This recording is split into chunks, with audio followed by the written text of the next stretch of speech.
You change the world by a bunch of crazy, brave, and stubborn entrepreneurs and their teams that are going to work restlessly because they believe that what they are doing is going to change the world.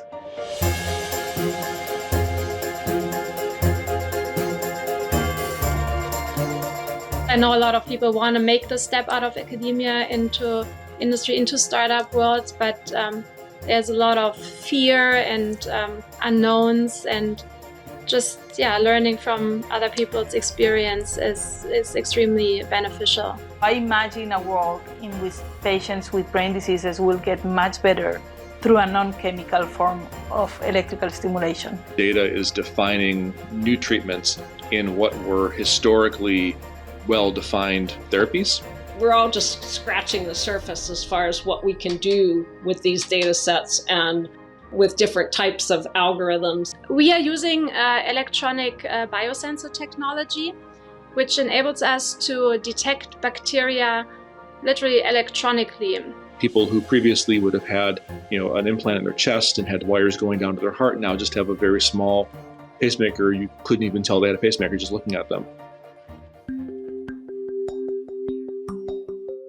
How can we develop the technologies to fight against chronic disease, infectious disease, and also behavioral health?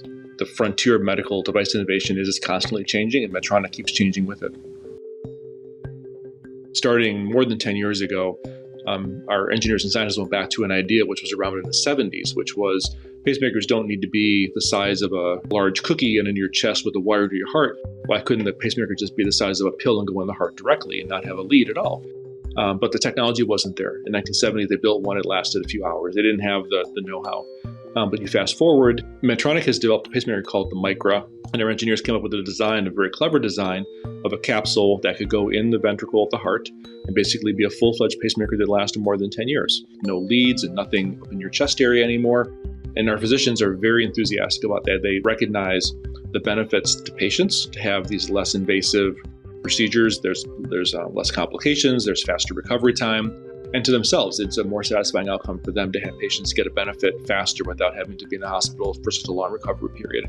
One of the things I'm most proud of is our movement to using Bluetooth in our pacemakers. We, for many years, had special radios in our devices that communicated to special monitors in patients' homes, and it was built around the novel approach that everything we had to do had to be proprietary and custom because we had these unique requirements. But Bluetooth Low Energy got to a point where it was of interest to our pacemaker division as well. And we can actually put an app on the patient's phone and connect them to their device. I think that's transformational because now we have a portal to the patient as far as being able to share some data with them, interact with them over time, and really, be more of part of their daily experience versus having a special ancient technology box sitting on their bedside monitor. So GE has worked on a number of innovations in the particular space that I work in, which is medical imaging and in particular magnetic resonance imaging, or MRI. In the sampling process of MRI, there's inherent noise. There's system noise, there's physiologic noise that comes along for the ride and then gets reconstructed into the images as noise that then can potentially confound the radiologist's view of what's going on with the patient's condition. And with Air Recon DL, we applied a deep learning technique to learn to detect noise. And, unlike traditional filtering techniques, which tended to blur the image and have a real penalty in terms of image quality, the power of deep learning is that it could detect noise and then selectively reduce it without changing the underlying resolution of the image. And at the same time as denoising, we actually taught it to recognize other artifacts and results in images that are more beautiful than anyone has ever seen. One of the main disadvantages of MR is that it takes a long time to acquire. So we're using Air Recon DL not only to create really high quality images, but also reduce the exam time in the first place because you don't need to scan for as long to get a beautiful looking image. And the net impact of that on the patient experience is a much more comfortable, faster exam, and yet not compromising on the image quality.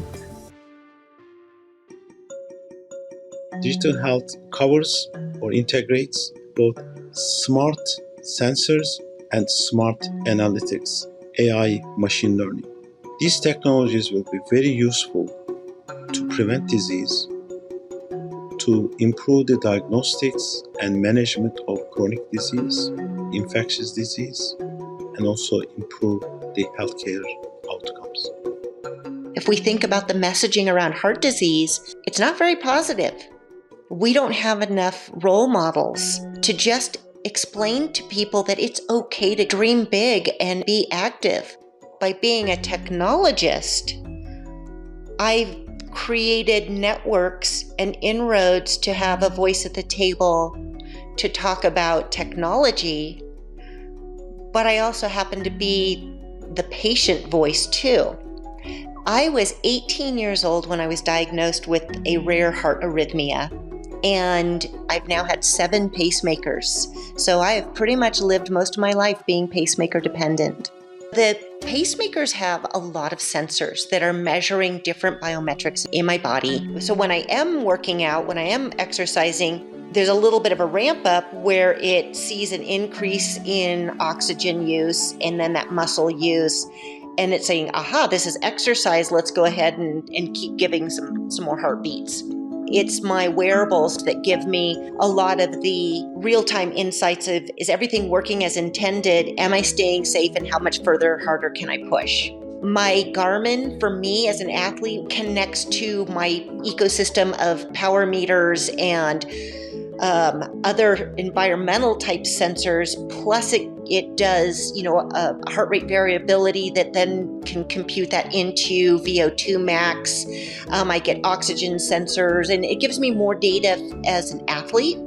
And then my Apple Watch, it allows me to do that 30-second ECG. It shows up on my phone as a PDF. I can email it to my doctor. We can have a conversation, and then we can make a decision as to what do we need to do next. So my background is actually as a technologist. I started my first internet company in 1993 and ended up at Google. They have this 20% project.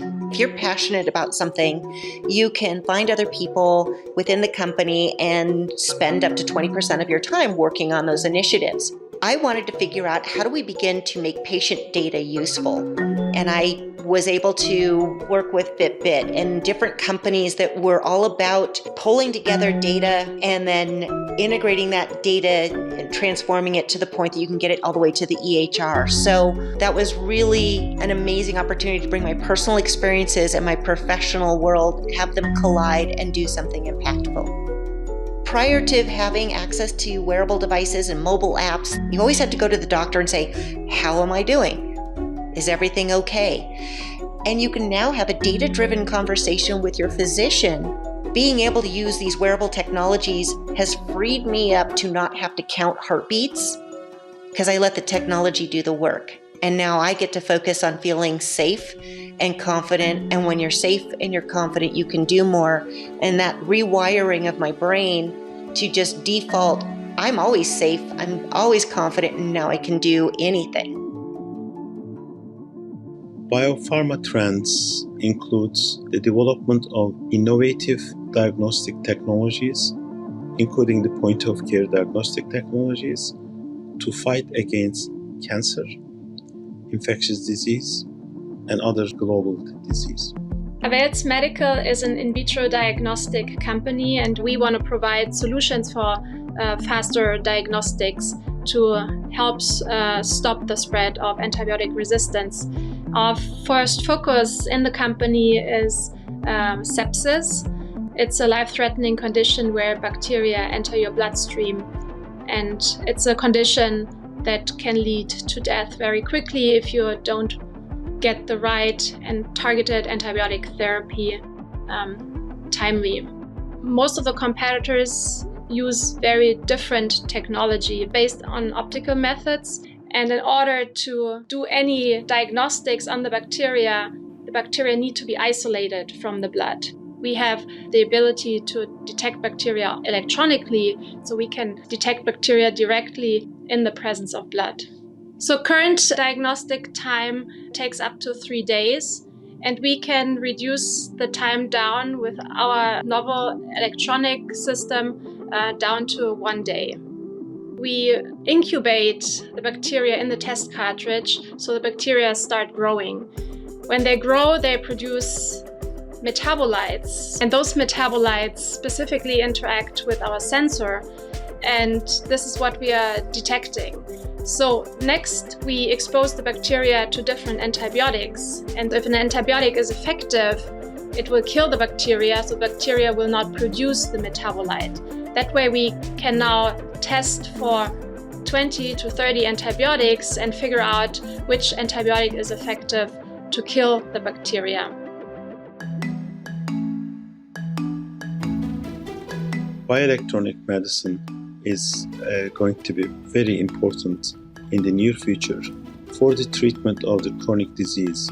People are starting to realize that the drug approach to neurological diseases is no longer working. We have poured millions and millions into drug development, but there is no new drug that has been issued for something like depression or even Alzheimer's or many of our, very, very important mental health issues, right? Neurotechnology as a whole, writ large, has really exploded in the last decade. It was the revolution in microchips and processing technology and sensor technology. All of those things drove the technology piece. I think this is going to be the brain age. We are going to see neurotech, affecting our lives in ways we cannot even imagine.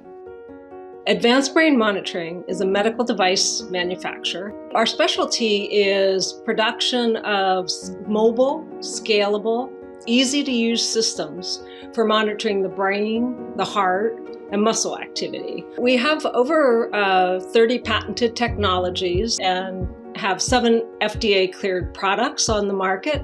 We've eliminated all of the things from traditional EEG that cause discomfort and limit real-world behavior. A very small electronics box that sits on the back of the head is doing the amplification, the A to D conversion, so analog to digital conversion, and then all of the data are sent via Bluetooth to a laptop or a tablet or another PC. That allows you that freedom and mobility that is really one of the strongest features of our systems.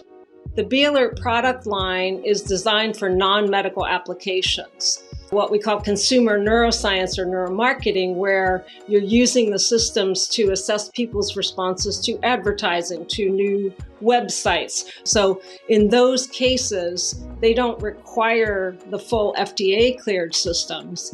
We've worked with Marksmanship, the Olympic archery team. And what you see is this pattern that repeats over and over again. It's a very specific pattern of brain activity, and it's associated also with breathing, respiration, and heart rate control. But experts have complete control and mastery over that. So we map the experts, and then we bring in either novices or intermediates, and then we train them through feedback to mimic or to put their brain into the same state as we saw with the experts, with haptic feedback. So a little clip on their collar would buzz in concert with their heartbeat. And when they got into the expert state, it would stop buzzing. So now they can do essentially what the experts do, is to put their brain into the expert state so that they can take the shot and make a perfect shot. Whether it's math skills or archery, you have to train them to slow down the respiration, slow down the heart rate, and be in a more relaxed state. Training people to have knowledge of their own physiology and their own brain state gives you a level of control over that. Neuroelectrics is a fascinating company because we are trying to change the way we are dealing with brain diseases. This is a non-invasive brain stimulation and brain monitoring device, and by sending very low electrical currents into your brain, we aim to help you recover from your Alzheimer's, depression, or epilepsy. It's the only technology in the world that can do EEG and brain stimulation portable in the same device. This means that you have the potential to send patients home, receive brain stimulation, but also monitor their brains in real time. So it's like a closed-loop technology. We have 2 FDA ongoing trials, one in epilepsy and the other in depression. There is no other company in the world that has been approved by the FDA for any indication using transcranial current stimulation, and we aim to become the first ones. The brain modeling part of the company is one of our most exciting areas. We call them neurotwins. Every brain is different. Every stimulation we provide is different too. So we get the MRI of this patient, we get the EEG of this patient, and then we build a 3D model of the brain of that patient. Let's take Rosie, 9-year-old, right? So I imagine a world in which children with epilepsy, my grandma with Alzheimer's, my sister with depression, let's say, will be treated at home using our technology, non-invasive brain stimulation. Instead of raising money from day one to become a therapeutic company, what we did is we started to sell our devices to an intermediate market. That was the research market. So we sold our devices as a tool for researchers to advance the science. And I think this was a brilliant idea, not only because we made more than $5 million of revenues in more than 45 countries, but it allowed us to really establish very strong relationships with researchers worldwide and be the first ones to learn where the science of brain research was heading to. Electrics is a story of chasing a dream, right? I think that if you have entrepreneurs who have the right ethics and the right vision and the right perseverance, you can really have a tremendous social impact.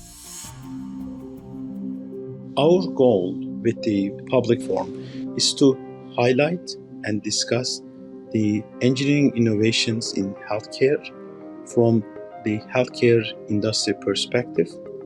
We had a pleasure hosting 29 global healthcare leaders and more than 1,200 participants globally.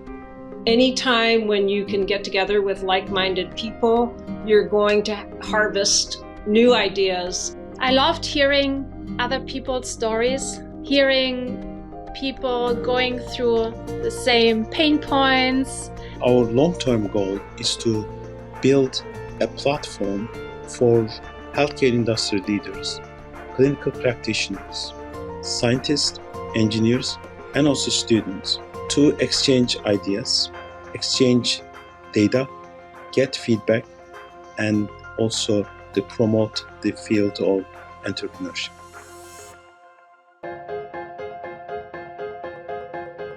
One of the biggest defining trends in medical devices over the last several years is just the role of data. It's about the data we use beforehand to help find the right patient population to treat, data being used during the procedure to help guide the intervention itself, data being used afterwards to look at outcomes. I think down the line, even Neuroelectrics will become a brain data company. The computational capabilities that we have today to process EEG are nowhere near to where it was like 60 years ago, right? So I think that working on EEG biomarkers is going to be key to develop not only drugs, but new protocols on brain stimulation. I think we're going to continue to see at every aspect of cardiac treatment that push towards, how can I make this less invasive? How can I make recovery times faster? Make the intervention smaller? I think everything is going to be smaller, less power consuming, sleeker. We see an increasing demand from our customers for technologies that make them most efficient as possible, and yet at the same time personalized and make sure that the patient is receiving the proper care. I'm personally very excited about the 5G rollout that's happening right now and its impact on medical devices. It's going to be opening up a lot of doors for engineers and scientists to design systems differently. One of the exciting areas in healthcare innovation is to fight against cancer and infectious disease using nanotechnologies and nanomedicine, such as the lab-on-chip and organ-on-chip to test the drugs and also they determine early detection of infectious disease and also develop the nanoparticles which can pass through the blood-brain barrier to kill the tumors. I think the most important factor right now in healthcare innovation is cross-disciplinary teams working together to solve the same problem. We have the data, we have the know-how, we have the technology, but we have to get out of our silos. The silos are created by the industry, but the patient doesn't care. The patient wants to get better, and we should be much more patient-centered and try to be more open-minded. That, I think, is what's really going to continue to spur innovation.